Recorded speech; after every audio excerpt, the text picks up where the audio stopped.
Hello and welcome to my python tutorial. इस tutorial में हम सेट डेटा टाइप के बारे में पढ़ेंगे। अगर आपने अभी तक हमारे चैनल को सब्सक्राइब नहीं किया है तो इसे सब्सक्राइब कर लीजिए एंड इमीडिएट अपडेट्स के लिए बेल आइकन को भी प्रेस कर दीजिए। In Python a set is an unordered collection of unique items. जिस तरह से जो लिस्ट थी हमारी पाइथन में वो एक ऑर्डर कलेक्शन ऑफ एलिमेंट्स थी, उसी तरीके से हमारा जो सेट डेटा टाइप है वो एक अनऑर्डर्ड कलेक्शन है यूनिक आइटम्स का। मतलब अगर हमारे सेट में कोई एक एलिमेंट दो बार रिपीट हो रहा होगा तो उनमें से एक एलिमेंट को सेट में से रिमूव कर दिया जाएगा, मतलब एक ही एलिमेंट को सेट में कंसिडर किया जाएगा। एंड सेट एक अनऑर्डर्ड कलेक्शन है, मतलब अभी तक हम लिस्ट में जिस तरह से इंडेक्सिंग के थ्रू एक्सेस करते थे लिस्ट एलिमेंट को, हम सेट्स में वैसा नहीं कर सकते। A set doesn't store duplicate objects.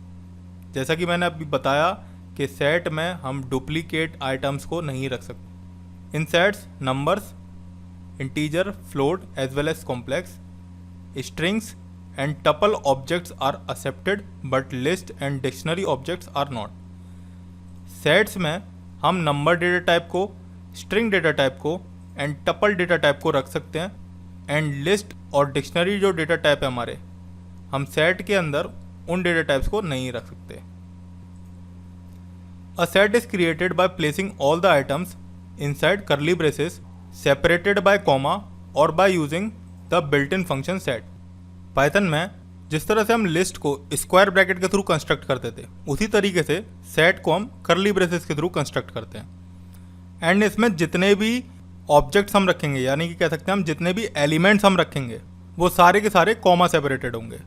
एक तो ये तरीका है सेट को क्रिएट करने का पाइथन में। एक तरीका है बाय यूजिंग सेट कंस्ट्रक्टर, जिसे हम बिल्ट इन सेट मेथड भी कहते हैं। जैसे कि हमारे पास लिस्ट कंस्ट्रक्टर था, उसी तरीके से पाइथन में हमारे पास सेट कंस्ट्रक्टर भी है सेट को क्रिएट करने के लिए। A set itself is mutable but the elements inside set are immutable. We can add or remove item from it. Python में जो सेट डेटा टाइप है वो तो एक म्यूटेबल ऑब्जेक्ट है, बट उसके अंदर हम जो एलिमेंट्स स्टोर करवाते हैं वो सारे के सारे इम्यूटेबल होते हैं। एंड सेट्स में हम आइटम्स को, या कह सकते हैं हम सेट में एलिमेंट्स को ऐड और रिमूव कर सकते हैं। तो अब हम प्रोग्रामिंग के थ्रू सेट के बारे में पढ़ेंगे। तो मैंने अपना VS कोड ओपन कर लिया है। अब हम सेट्स को किस तरीके से कंस्ट्रक्ट करते हैं उसके लिए मैं एक वेरिएबल लेता हूँ। मैंने वेरिएबल का नाम दे दिया ABC, या फिर हम दे देते हैं set1 इज इक्वल्स टू, हमने अपने स्लाइड में पढ़ा था कि सेट को हम करली ब्रेसेस के थ्रू कंस्ट्रक्ट करते हैं। तो मैं यहाँ पर करली ब्रेसेस पास कर देता हूँ एंड इसके अंदर हम सेट के जो आइटम्स होते हैं या एलिमेंट्स होते हैं उनको कॉमा से सेपरेट करके रखते हैं। तो यहाँ पर मैं सबसे पहले एक हेलो ले लेता हूँ एंड उसके बाद कॉमा लगाता हूँ 1 2 3 एंड उसके बाद पाइथन। अब मैं सेट को प्रिंट करवाता हूँ, प्रिंट set1 एंड इसका डेटा टाइप चेक करते हैं, टाइप ऑफ set1। मैं फाइल को सेव करता हूं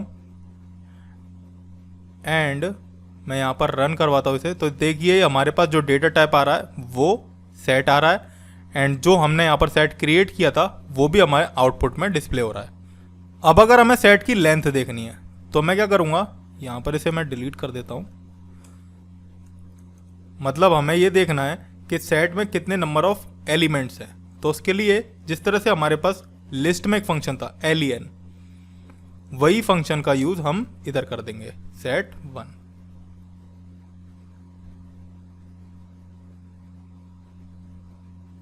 यहां पर कितना आ रहा है 3। मैं एक और एलिमेंट इसके अंदर डाल देता हूं, JavaScript, file save and run. तो ये देखिए ये अपडेट होकर के 4 आ चुका है यहाँ पे। मैंने आप लोगों को एक बात और बताई थी कि हमारे जो सेट है उसके अंदर हम लिस्ट डेटा टाइप और डिक्शनरीज को स्टोर नहीं करवा सकते। अभी हमने टपल्स और डिक्शनरीज के बारे में नहीं पढ़ा है, लेकिन एट द एंड जितने भी एग्जाम्पल रह जाएंगे मैं उनके ऊपर भी एक वीडियो बना दूंगा। तो यहाँ पर हम एक लिस्ट लेते हैं, हेलो लिस्ट कॉमा पाइथन। अब मैं फाइल को सेव करता हूँ एंड मैं इसे डिलीट कर देता हूँ और मैं प्रिंट करवाता हूँ set1। इसे अभी हम रन करवाते हैं तो हमारे पास एरर आ रहा है और उसमें क्या दे रहा है, अनहैशेबल टाइप लिस्ट। लेकिन इसकी जगह हम टप्पल्स को रख सकते हैं। तो जिस तरह से हम लिस्ट को स्क्वायर ब्रैकेट से क्रिएट करते हैं उस तरीके से हम टप्पल्स को करली ब्रेसेस से, पैरेंथेसिस से क्रिएट करते हैं। टपल्स के बारे में हम अपनी नेक्स्ट वीडियो में पढ़ेंगे। तो देखिए हमारे पास ये टपल्स के साथ आ रहा है। ऐसा क्यों हुआ, क्योंकि हमने एक पॉइंट ये भी पढ़ा था स्लाइड में कि सेट के जितने भी एलिमेंट्स होते हैं वो सारे इम्यूटेबल होते हैं, मतलब उनमें हम कोई भी चेंज नहीं कर सकते। बट जो हमारे list and dictionary data type है उसमें हम चेंज कर सकते हैं, इस वजह से वो इधर एग्जिस्ट नहीं करेंगे।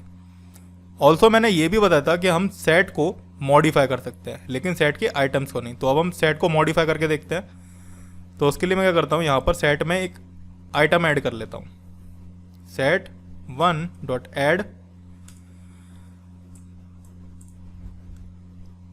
तो जिस तरह से हमारे पास लिस्ट में इंसर्ट मेथड था उसी तरीके से हमारे पास सेट में ऐड मेथड होता है जिसकी मदद से हम एलिमेंट्स को ऐड करते हैं। तो यहाँ पर मैं क्या करता हूँ, मैं इसको डिलीट कर देता हूँ। ये जो हमारे पास एक टपल्स मैंने क्रिएट किया है पैरेंथेसिस के थ्रू, मैं इसे डिलीट कर देता हूँ।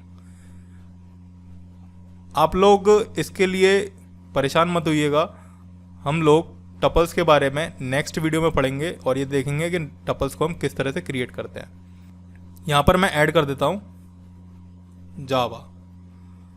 मैं फाइल को सेव करता हूँ। मैं एक काम करता हूँ, इसे मैंने प्रिंट नहीं करवाया, मैं इसे प्रिंट और करवा लेता हूँ। set1 फाइल सेव एंड यहाँ पर हम इसे रन करवाते हैं। तो ये देखिए जावा स्क्रिप्ट पाइथन और एंड में हमारे पास जावा आ रहा है। मैं अपने कंसोल को थोड़ा सा बड़ा कर देता हूँ, ये देखिए यहाँ पर हमारे पास जावा आ रहा है। अब अगर हमें किसी पर्टिकुलर आइटम को रिमूव करवाना है अपने लिस्ट में से, देन हम उसे कैसे करते हैं। तो मैं इसमें क्या करता हूँ, मैं इसे डिलीट करता हूँ एंड डॉट लगाने के बाद हमारे पास एक बिल्ट इन मेथड है रिमूव। रिमूव के अंदर हम उस एलिमेंट को पास कर देंगे जिसे हमें अपने सेट में से रिमूव करना है। तो मैं यहाँ पर पाइथन पास कर देता हूँ, सेव एंड रन। तो देखिए हमारे पास अब हमारे सेट में जो पाइथन एलिमेंट था वो एग्जिस्ट नहीं कर रहा है। अब अगर हमें बहुत सारे आइटम्स को ऐड करना है इस सेट में तो हम उसे कैसे ऐड करेंगे, उसके लिए हमारे पास एक बिल्ट इन मेथड है अपडेट। आप लोगों को इस चीज़ से भी कन्फ्यूजन क्रिएट करने की ज़रूरत नहीं है कि हम यहाँ पर ये जो मेथड्स ले रहे हैं बिल्ट इन मेथड्स, इसको हम कैसे यूज़ करेंगे। तो इसके ऊपर भी मैं एक वीडियो बनाऊंगा बट वो हम लास्ट में बनाएंगे, इसलिए मैंने यहाँ पर ये सारे मेथड्स के ऊपर एक एक प्रोग्राम क्रिएट करके आपको बता दिया है। अब अगर मुझे इसमें काफ़ी सारे एलिमेंट्स ऐड करने हैं तो मैं यहाँ पर एक इस तरीके से लिस्ट ले लूँगा एंड यहाँ पर हेलो 1 2 3 एंड हेलो वर्ल्ड। अब हम फाइल को सेव करते हैं और मैं इसे रन करवाऊँगा। तो देखिए हमारे पास हेलो वर्ल्ड, हेलो और 1 2 3 ये तीनों एलिमेंट आ चुके हैं। लेकिन साथ ही साथ आपने एक चीज़ और देखी कि हमारे पास यहाँ पर सेट में पहले से ही हेलो नाम का एक एलिमेंट एग्जिस्ट कर रहा था हमारे सेट में, और उसके बाद हमने अपडेट किया और सेट में काफ़ी सारे एलिमेंट्स ऐड कराए, उसमें एक सेम वैल्यू थी हेलो। तो यहाँ पर हमारे पास उनमें से एक ही हेलो आ रहा है। हम एक तरीके से और ये चीज़ देख सकते हैं कि मैं यहाँ पर इसे डिलीट करता हूँ एंड मैं यहाँ पर लिख देता हूँ हेलो। अब मैं सेट को सेव करता हूँ और रन करवाता हूँ। तो देखिए हेलो हमारे पास से हट चुका है और वो यहाँ पर आ चुका है। आप लोगों को एक चीज़ और दिख रही होगी कि हमने हेलो तो यहाँ पर लिखा था लेकिन अब वो यहाँ पर आ गया। ऐसा क्यों हुआ? ऐसा इसलिए हुआ क्योंकि सेट पाइथन में एक अनऑर्डर डेटा टाइप है, मतलब इसके एलिमेंट्स का कोई भी ऑर्डर नहीं होता, ये किसी भी तरीके से अरेंज हो सकते हैं, ये रैंडमली अरेंज हो सकते हैं। तो मैं अगेन इसको रन करवाऊंगा तो इसके आइटम फिर चेंज हो जाएंगे। देखिए इसको रन करवाऊंगा फिर चेंज हो जाएंगे, फिर चेंज हो जाएंगे। तो आप लोगों ने देखा अब अगर हमें सेट को डिलीट करना है, मैंने एक बात और बताई थी कि सेट के आइटम्स अनऑर्डर्ड भी होते हैं, जो कि मैं अभी बहुत देर से यही बोल रहा हूँ। अब अगर हम लिस्ट की तरह इसके आइटम्स को एक्सेस करना चाहें तो कैसे, तो क्या एक्सेस हो भी पाएंगे कि नहीं, हम ये चेक करते हैं। मैं यहाँ पर प्रिंट करता हूँ और सेट 1 लेता हूँ और यहाँ पर मैं 0 पास कर देता हूँ। अब मैं फाइल को सेव करूँगा और मैं इसे रन करवाता हूँ तो देखिए इसने एरर दे दिया, सेट ऑब्जेक्ट इज़ नॉट सब्सक्रिप्टेबल। मतलब कभी भी अगर हम उस डेटा टाइप में जो कि अनऑर्डर्ड है उसमें किसी इंडेक्स के थ्रू वैल्यूज़ को एक्सेस करेंगे तो इसी तरीके से एरर आएगा, सब्सक्रिप्टेबल वाला। अब अगर हमें अपने सेट को डिलीट करना है तो हम क्या करेंगे, यहाँ पर जिस तरह से हमने डेल कीवर्ड के थ्रू लिस्ट को डिलीट किया था उसी तरीके से हम सेट को भी डेल कीवर्ड के थ्रू डिलीट कर सकते हैं। तो यहाँ पर मैं सबसे पहले सेट को एक्सेस कर लेता हूँ, सेट 1, एंड उसके बाद डिलीट करने के लिए हम डेल कीवर्ड का यूज़ करते थे। और किसको डिलीट करना है हमें, सेट 1 को। उसके बाद अगेन मैं प्रिंट करवाता हूँ सेट 1 को और अब हम सेव करते हैं यहाँ पर और मैं इस प्रोग्राम को रन करवाता हूँ तो ये देखिए यहाँ पर एरर आ रही है, पर उससे पहले हमारे पास सेट एक बार एक्सेस हो चुका है इस प्रिंट फंक्शन के थ्रू। अब अगर मुझे ये जो मेरा सेट है उसके सिर्फ और सिर्फ, ये तो मैंने सेट को डिलीट किया था, लेकिन अगर मुझे उसके सारे के सारे एलिमेंट्स को डिलीट करना है तो उसके लिए मैं क्या करूँगा, मैं यहाँ पर सेट लेता हूँ सबसे पहले। उसके बाद सेट 1 डॉट एक हमारे पास मेथड है क्लियर। अब हमारा ये सेट क्लियर हो चुका है। ये कैसे चेक करेंगे, मैं इसे प्रिंट करवा देता हूँ अगेन सेट 1 को। हम फाइल को सेव करते हैं, मैं यहाँ पर पहले से क्लियर कर देता हूँ, क्लियर, एंड अब मैं इसे रन करवाता हूँ तो ये देखिए हमारे पास अब जो सेट आ रहा है वो एक एम्प्टी सेट है।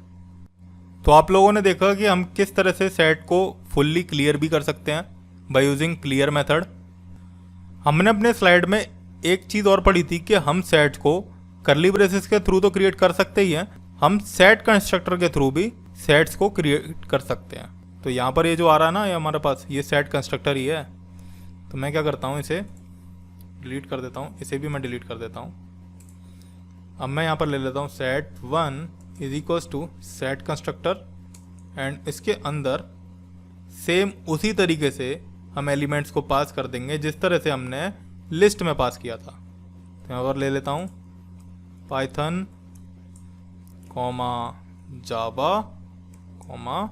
जावा स्क्रिप्ट एंड अब मैं सेट को प्रिंट करवाता हूँ सेट 1 एंड इसका हम टाइप चेक करते हैं, टाइप ऑफ सेट 1। मैं फाइल को सेव करता हूँ एंड इसे रन करवाता हूँ तो ये देखिए हमारे पास क्लास क्या रिप्रेजेंट कर रहा है, सेट, एंड हमारे पास एक सेट क्रिएट भी हो चुका है बाय यूजिंग सेट कंस्ट्रक्टर। अब हम एक टेक्निकल एग्जांपल देखते हैं जिसमें क्या है कि मैं यहाँ पर एक सेट 1 ले लेता हूँ एंड उसके बाद उसे कर्ली ब्रेसेस पास कर देता हूँ और एक सेट 2 लेता हूँ और उसमें सेट कंस्ट्रक्टर का यूज़ करता हूँ एंड पैरेंथेसिस लगा देता हूँ। अब हम इन दोनों का डेटा टाइप चेक करते हैं। मैं यहाँ पर एक स्ट्रिंग में पास कर देता हूँ, data type of set 1 is comma set 1, sorry type check करना है ना मैं, तो हम टाइप मेथड का यूज़ करते हैं set 1 and print data type of set 2 is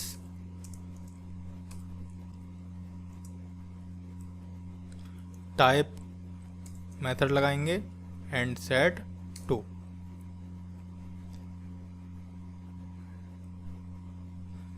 तो आप एक बार वीडियो को पॉज करके ये देखिए कि दोनों ये जो प्रिंट फंक्शन है ये क्या रिजल्ट देंगे, मतलब सेट 1 का क्या डेटा टाइप आएगा और सेट 2 का क्या आएगा।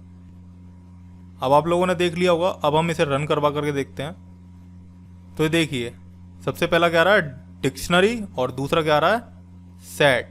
तो कभी भी अगर हम इस तरीके से कर्ली ब्रेसेस के थ्रू सेट को क्रिएट करते हैं तो वो एक डिक्शनरी में आएगी, ना कि सेट में आएगा।